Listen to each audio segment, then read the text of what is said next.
Bonjour, je m'appelle Marissa. On me demande souvent « Que pensez-vous de la loi de l'attraction ?»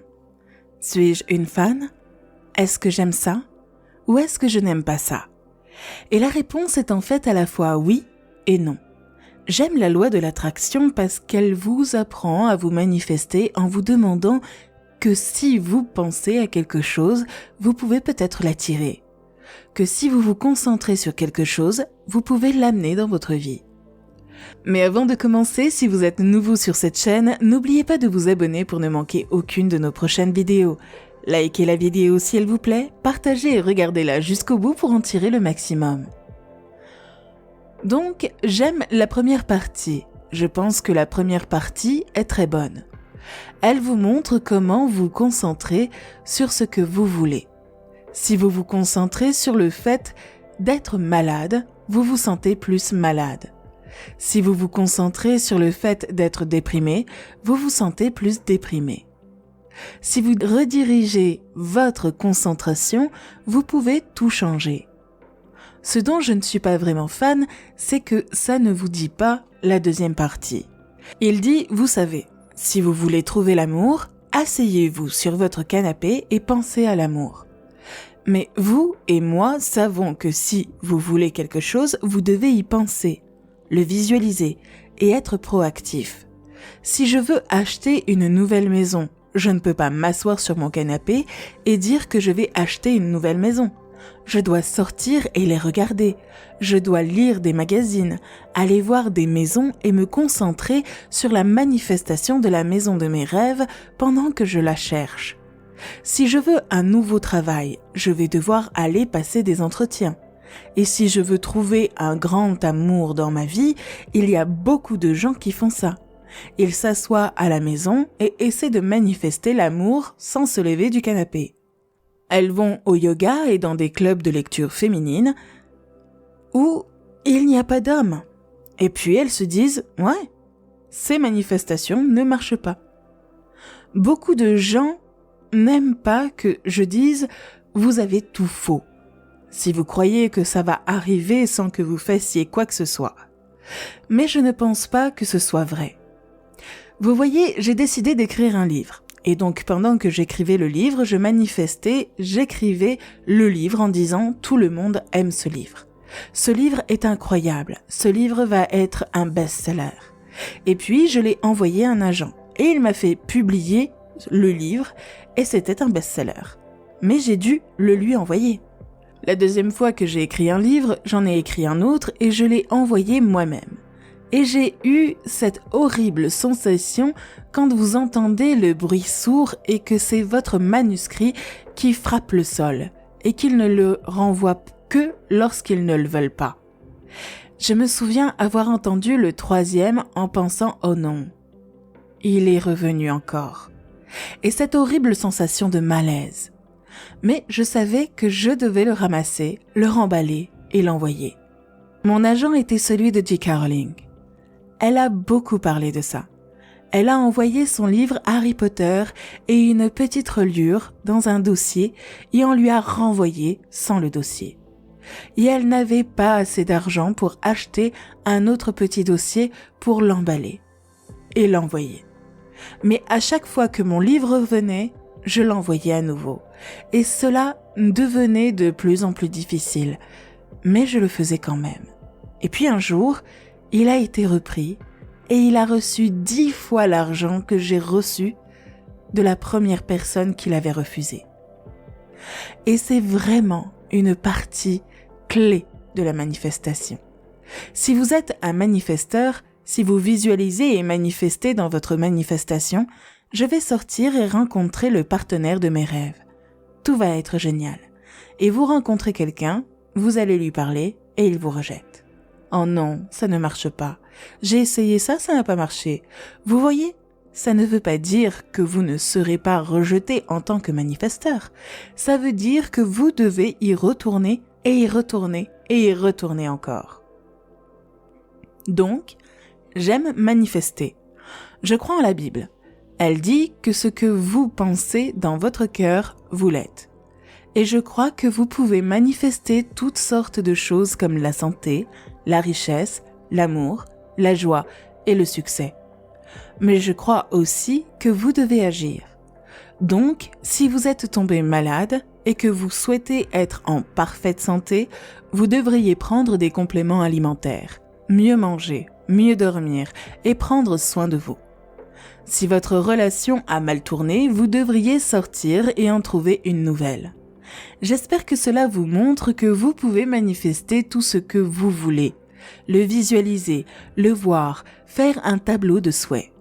J'adore les tableaux de souhaits. Vous voyez, j'ai fait un tableau de souhaits il y a de nombreuses années et j'y ai mis tant de choses. Faire un tour en montgolfière sur le Nil en Égypte, me fiancer et recevoir une énorme pierre d'un type génial, faire une croisière autour du monde, avoir mon livre dans la liste des best-sellers. J'ai découpé des photos de mon livre, je les mettais sur mon tableau de souhaits et je me disais que ce livre était un best-seller. Donc, j'ai fait tout ça. Et je sais que Mark Victor Hansen, lorsqu'il a écrit Soupe au poulet pour l'âme, découpé le conseil des best-sellers de New York Times, enlevé le numéro 1 en y inscrivant son livre, mais il sortait aussi tous les jours, toutes les semaines. Il allait à la rencontre des libraires et des agents littéraires et des personnes qui vendraient son livre, parce qu'il faut faire les deux. Wayne Dyer, qui est le maître de la manifestation, n'arrivait pas à faire publier son livre. Il l'a mis dans sa voiture et il est parti sur la route pendant 2 ans. Il s'est rendu dans une station de radio à parler de son livre en précisant qu'il était en vente à la librairie X au bout de la rue. Puis, il se rendait à la librairie, sortait tous les livres du coffre de sa voiture et les persuadait de le mettre en vente. Il a visualisé et a agi. Il a agi et il a visualisé. Visualiser sans agir peut fonctionner, mais ce n'est pas assez puissant. Et agir sans visualiser peut marcher aussi, mais ce n'est pas puissant du tout. Quand vous faites les deux, vous êtes à l'épreuve des balles. Vous êtes inarrêtable.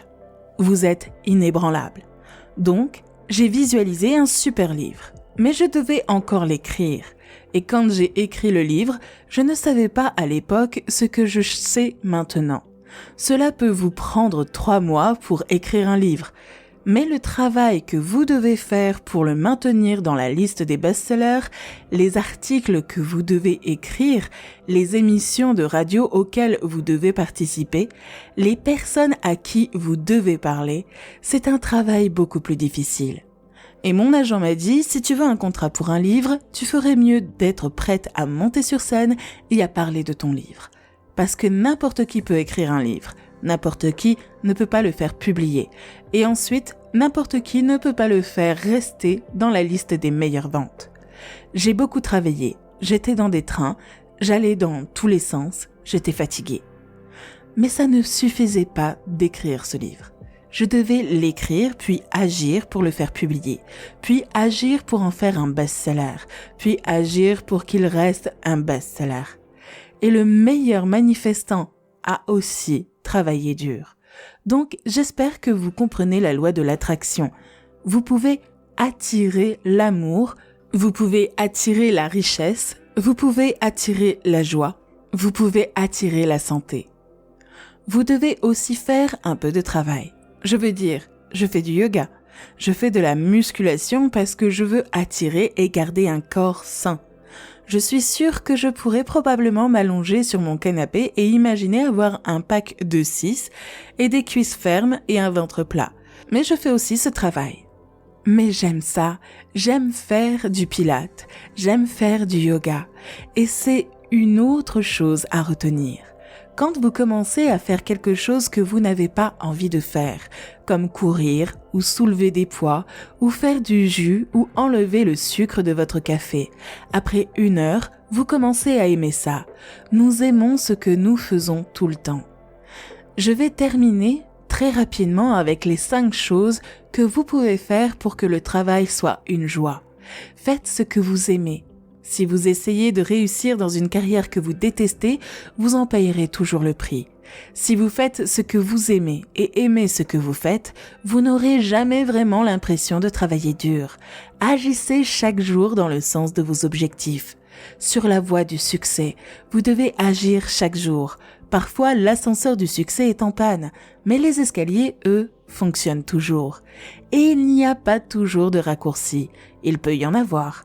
Vous devez faire ce que vous ne voulez pas faire. Appelez les gens et dites-leur « Hey, pourriez-vous écrire sur mon produit ?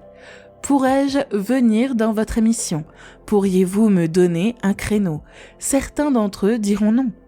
Répondez « Ok, merci » et vous reprenez le téléphone. Donc, vous devez faire ce que vous ne voulez pas faire. Vous devez le faire d'abord et vous devez croire en vous et vous remettre du rejet. Beaucoup de gens avec des manifestations phénoménales ont été rejetés et ils reviennent toujours. Je fais ces vidéos chaque semaine et mon but est d'aider les gens à être heureux, à être eux-mêmes, à avoir une vie bien remplie. Alors abonnez-vous et likez la vidéo, parce que quand je sais que vous aimez, cela m'aide à produire plus d'informations que vous aimez pour vous aider à être la personne que vous voulez vraiment être. Merci d'avoir écouté et à bientôt sur Espace Motivation.